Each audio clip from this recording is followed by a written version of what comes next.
Boa noite a todos.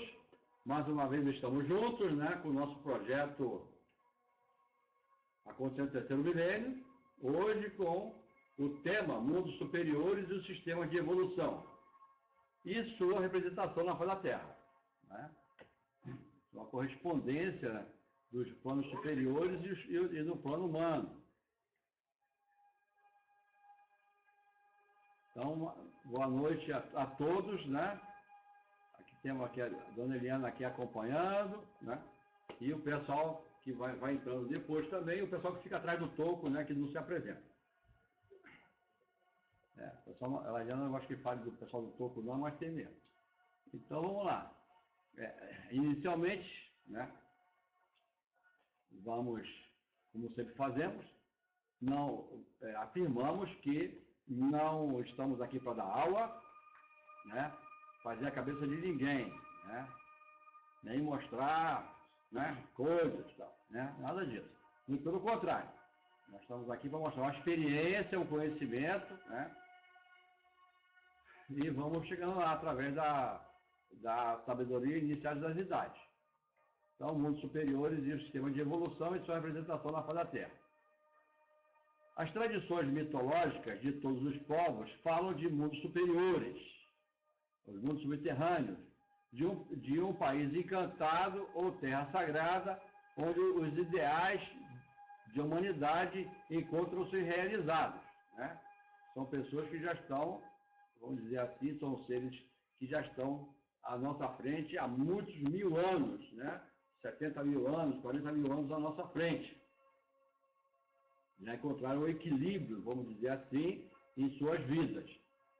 Então vamos lá. Então a ciência das idades, a eubiose, é um conhecimento sagrado, tendo origem na árvore da vida, né, a árvore sefirotal, alicerce onde se apoiam todos os momentos religiosos, filosóficos, culturais da humanidade em todos os tempos. Então, vamos dizer assim, é o tronco único, né, da árvore da vida. A maioria dos habitantes da face da Terra atualmente não concebe que possa existir vida no interior do planeta, da Terra, né? Mas existe um fato material didático provando sua existência, legado pela tradição oral dos povos antigos e, mais recentemente, através de expedições científicas. Então, essas evidências, e muitas tantas evidências sobre muitas coisas, passam diante dos olhos das pessoas e, de um modo geral, as pessoas não atentam para esses detalhes. As tradições mitológicas, as teogonias de todos os povos falam de mundos subterrâneos, de um país encantado ou terra sagrada, onde os ideais de humanidade encontram-se realizados. A capital desse país encantado seria a cidade de Shambhala, a mansão dos deuses. Então vamos lá devagarinho. Os persas chamavam-na de Alberge ou Ariana Velho. Os hebreus de Canaã. Entre os incas, era conhecida como Mansão do Amanhecer, aquela que o imperador Montezuma procurou ardentemente por saber que lá se vivia por séculos sem envelhecer e sem conhecer as fadigas e as dores. Né? Esse material tem uma quantidade muito grande no YouTube, né? Você procurando lá, você vai encontrar, além de desenhos para as crianças, também estudos científicos falando sobre tudo isso aí. Então não é novidade nenhuma, né? No nosso meio, entre os estudiosos, né? De esoterismo, da espiritualidade, entre outras coisas. Os espanhóis acreditavam que tal cidade se achava nas Américas e denominaram-na de Eldorado. Aqui chegando, ficaram sabendo que tal cidade era conhecida dos indígenas pelo nome de Manoa, ou a cidade dos telhados resplandecentes, ou de prata, cujo rei usava vestes de ouro. Né? O calçamento, coisa e tal, mostra, né, que os telhados, o calçamento, a rua do modo geral, era calçadas em ouro. Pode dar uma olhadinha lá no portal de Aquário, na página da eubiose, onde falando sobre cosmogênese e antropogênese. Conta a história que quando o rei Arthur, que foi organizador da Tábua Redonda, na atual Inglaterra, foi ferido mortalmente numa batalha assim se despediu de seu amigo Belové. Vou para a terra onde não chove, não cai granizo, onde não há doenças, nem se morre. Ele está dizendo que ele vai para o local de origem dele, né? Nas tradições nórdicas da antiga Germânia, tal lugar é Valhalla, o Vale de Alá, para onde os guerreiros, os heróis, eram conduzidos pelas valquírias, cuja lenda inspirou o compositor Wagner a escrever suas monumentais e iniciáticas obras. E é a terra do eterno mistério, o centro do grande desconhecido. Vamos caminhando. Essas foram as primeiras palavras do almirante Byrd, depois de percorrer 1.700 milhas além do Polo Norte. Ele acabara de ver o que nenhum outro homem jamais vira antes. Continentes, mares, rios, montanhas, florestas e animais, num clima ameno, ideal de 24 graus, nem muito quente, nem muito frio. Tudo isso numa região até então totalmente desconhecida, não registrada em nenhum mapa. Olha só, quer dizer, isso aí sobre nossas barbas, né? E os seres humanos não tinham ainda percebido. Não tanto assim como o pessoal do Tibete na época, que já se falava, o islamismo, o brahmanismo, então já se falava dessas coisas. Existe uma farta literatura sobre esses mundos, desde o tempo de Platão, com a sua célebre A República, A Cidade do Sol de Campanella, A Utopia de Thomas More, o Paraíso Perdido de Milton, e em nossos dias a arte cinematográfica de Um Horizonte Perdido, inspirado no livro de James Hilton, onde mostra a região de Shangri-La perdida nos confins do Tibete, num local chamado Vale da Lua. É dito que aqueles seres, aquelas pessoas da época lá, se comunicavam com esses seres que estão nos mundos subterrâneos. No livro A Terra Oca, do professor Raymond Bernard, existe um desenho de como seria esse mundo. E num trecho ele diz que os exploradores do Ártico, à medida que marcham para o norte, encontram elevação de temperatura, mares abertos e não congelados. Acho que os americanos já se interessaram muito de mexer pelo lado de lá, né? De olhar, coisa e tal, e tiveram boas surpresas. A partir de 79 para 80 graus de latitude norte, os animais migram para o extremo norte, no inverno, em busca de melhor clima. Quanto mais se vai para o norte, aumenta a quantidade de vida animal de clima tropical, tais como pássaros, borboletas, mosquitos e outros insetos, que não existe desde o sul do Alasca e Canadá. Aí tem um mistério aí, né? Por que os animais vão para lá, né? Vão mais para o norte.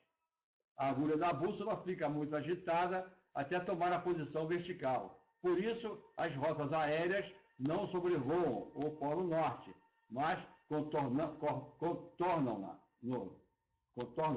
Porque se voassem em linha reta, penetrariam na abertura em vez de voltar para o Equador.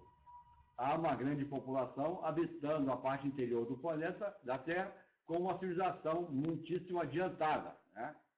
Os pessoal a maioria deles são remanescentes atlantes. Atualmente já se observou que o polo magnético não é um ponto, mas sim uma linha, né? Que fica na abertura, né? Fica na borda. Fosse um ponto e seria o centro ideal da abertura polar. Então, a tal Arca de Noé, vamos dizer assim, né? Justamente são essas cidades, esses locais, né? Onde se refugiaram os remanescentes atlantes, né? Vamos dizer assim. Os mundos subterrâneos, ou mundos inferiores ou interiores, de infera, interior, e não de má qualidade, não existiam até o final da quarta raça-mãe, né? Quer dizer, a raça atlântica, por não ter necessidade, pois a divindade convivia com os seres humanos. Mas a partir da catástrofe atlântica, isso não foi mais possível, e então os magos brancos obrigaram os magos negros, os elementais, esses seres todos, né? Vamos ver o que fizeram, que foram responsáveis pelo desastre a construir as cidades no interior da Terra. E lá passou a habitar o governo oculto do mundo, fazendo aparições na face da Terra para auxiliar a humanidade na sua marcha evolutiva, pois ela havia ficado viúva dos deuses, vitimada pelos seus próprios erros e abusos, né? Então, de lá partem os seres de alta hierarquia espiritual, aí vamos dizer assim, os avataras, né? E vêm para a superfície alimentar mais o conhecimento humano, né? Dinamizar, empurrar, né? Vamos dizer assim, o progresso e a evolução da humanidade. A partir daí, o esquema passou a ser o seguinte: na face da Terra é o lugar da ação, onde a mônada evolui, o espírito, como queira, né? A individualidade, transformando vida e energia em vida consciência. Submundo ou mundo de Badagas constitui um mundo intermediário de expectativa, uma espécie de sono com sonhos, para a recapitulação de toda a evolução daquele que para aí vai, ou seja, aqueles que superam os ciclos de renascimento e morte, né? Então, aqui, as pessoas comuns, né? Comuns no sentido de as pessoas que estão atrasadas evolucionalmente, coisa e tal, espiritualmente, elas ficam no aura da Terra, elas ficam na superfície, né? Depois do fenômeno morte. E daí parte para a reencarnação e tudo mais. Já para esses mundos, já vão pessoas mais preparadas. Mundo de Duarte ou mundo da tradição, dos museus e das bibliotecas. É neste mundo que se encontra todo o acervo relativo à verdadeira história da humanidade, né? Tudo que é feito na humanidade, né, vamos dizer assim, é levado uma cópia para lá. Duarte é constituído de 7 enormes galerias subterrâneas, que parte de uma oitava, onde se acha o templo do Cajá. Nessas galerias subterrâneas é que se encontram enormes bibliotecas, cada galeria relacionada com uma tônica do conhecimento, onde se conserva na íntegra o tesouro bibliográfico de toda a humanidade, de todos os tempos. Seus dias e noites são desiguais, enquanto que na face da Terra temos 12 horas para o dia e 12 horas para a noite, quando está em equilíbrio o eixo. Lá temos então 18 horas de luz para 6 horas de sombras. Vamos ver. A alimentação é constituída de mel, grãos e frutas. A vida é muito simples, sendo que nos quartos tem apenas uma cama, né? Isso é os adeptos, as pessoas que não têm família, né? Então essas pessoas têm um quarto, tem uma cama, uma mesa, uma lâmpada e sem nenhum adorno para que a atenção não seja desviada, né? Então não usando qualquer tipo de adorno também pessoal. Geralmente a gente não usa, né?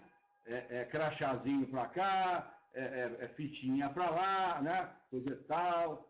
Então não existe, em todos os níveis sociais deles, eles não têm essas coisas, né? Para distinguir, para mostrar que é mais do que os outros.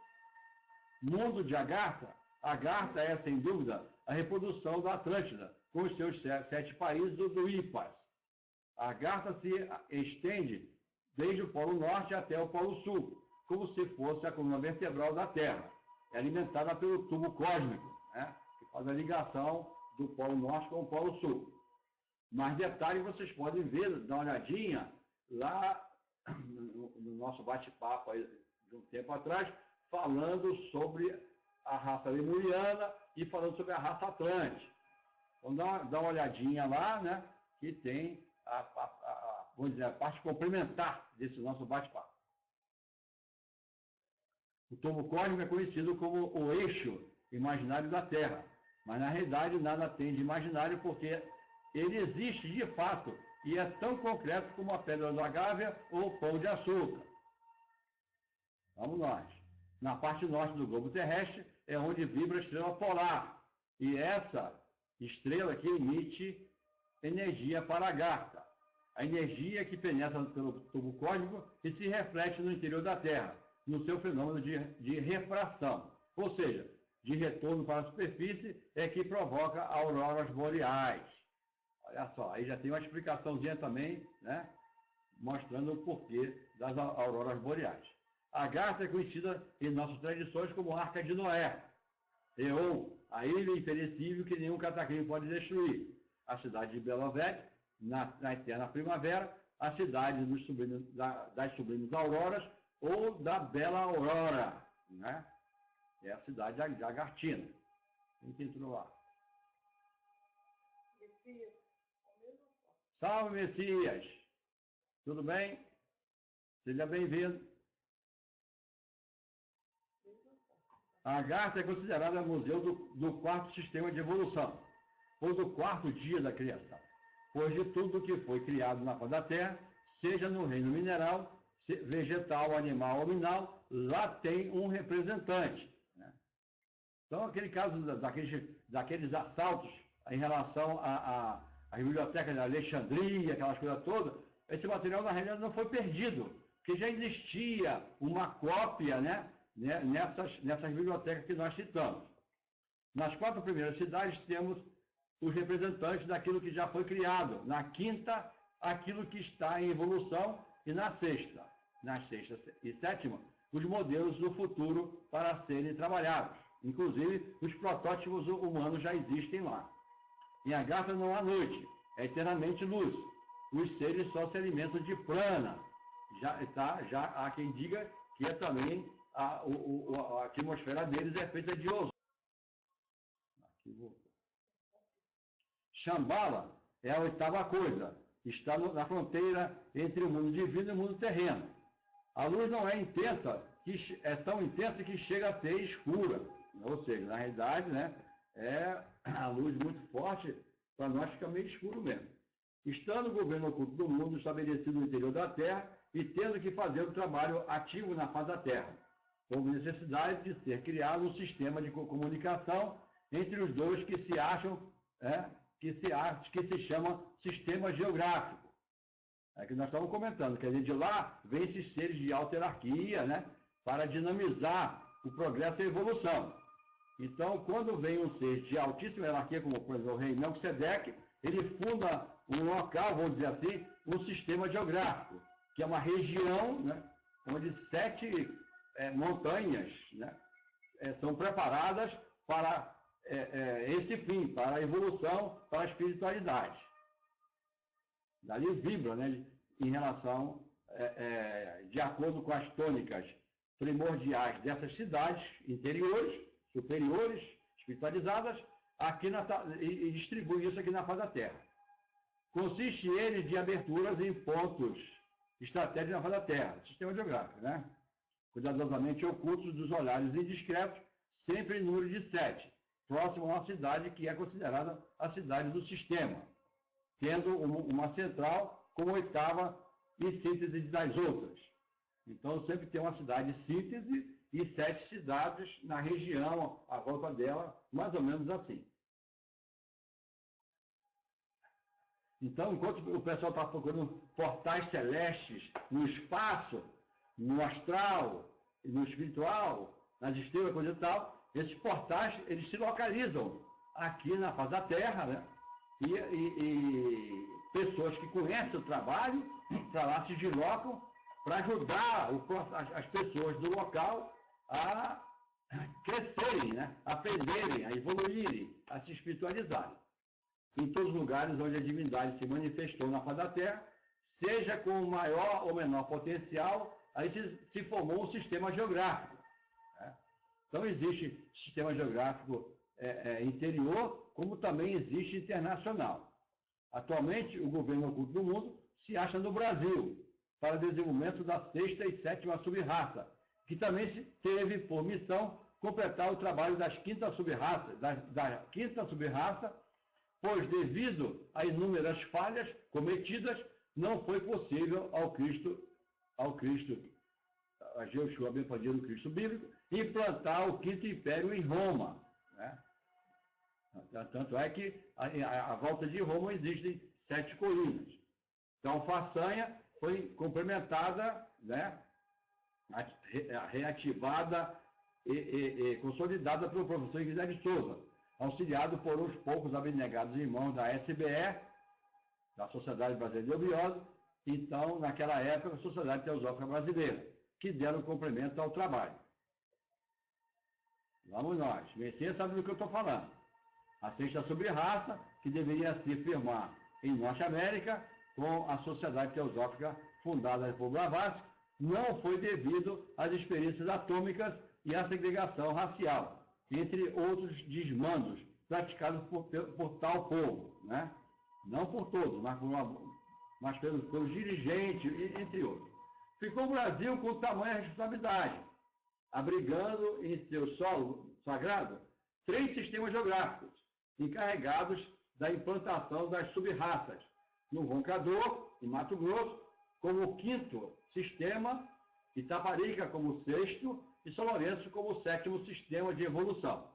Não devemos confundir o trabalho realizado nos departamentos regionais com aquele que se realiza nas cidades do sistema geográfico, né? Mas não deixa de ter o seu próprio valor, né?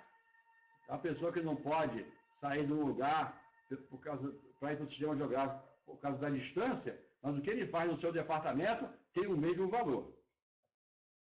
Inclusive para ele, particularmente para ele também.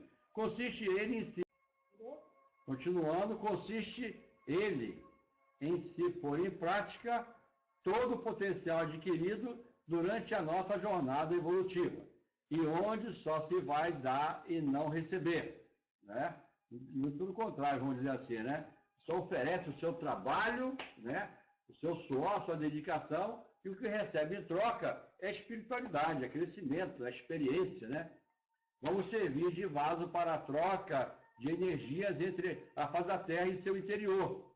E as energias vão intuir aqueles que estão fazendo algo com sinceridade de propósito em favor da evolução dos seres que habitam na face da Terra. Então vamos lá, vamos seguindo aqui. Tá, entre um caicá e outro aí. Se os moradores da cidade forem membros da Sociedade Brasileira de Neubiose, ótimo, excelente, né? Mas, se não conseguirmos que isso se realize, devemos fazer todo o esforço para conquistar sua simpatia, a fim de evitar os pensamentos antagônicos por parte deles e que venham atrapalhar os trabalhos, né? E assim, né, as cidades que compõem o sistema geográfico mineiro, né, são os seguintes: cidade de Aiuruoca, Conceição do Rio Verde, São Tomé das Letras, Maria da Fé, Carmo de Minas, Itaiandu e a cidade de Pouso Alto, né, a cidade do Sol. E assim está aí o nosso trabalho, né? O trabalho é mais curtinho hoje, alguns problemas da internet também acontecendo, mas vamos deixando a nossa colaboração também, né? Além desse sistema que nós falamos agora, existe também em Mato Grosso e também na Bahia. Aquele que procura o verdadeiro caminho da iniciação deve tornar-se um livre pensador, não deve ter nenhum tipo de preconceito e deve procurar, por seus próprios esforços, o entendimento da verdade em busca do seu mestre interior. A iniciação do professor Guilherme Souza foi ainda e é superior à dita maêutica, maia budista das iniciações antigas, porque não iniciou apenas filósofos, eruditos, teólogos,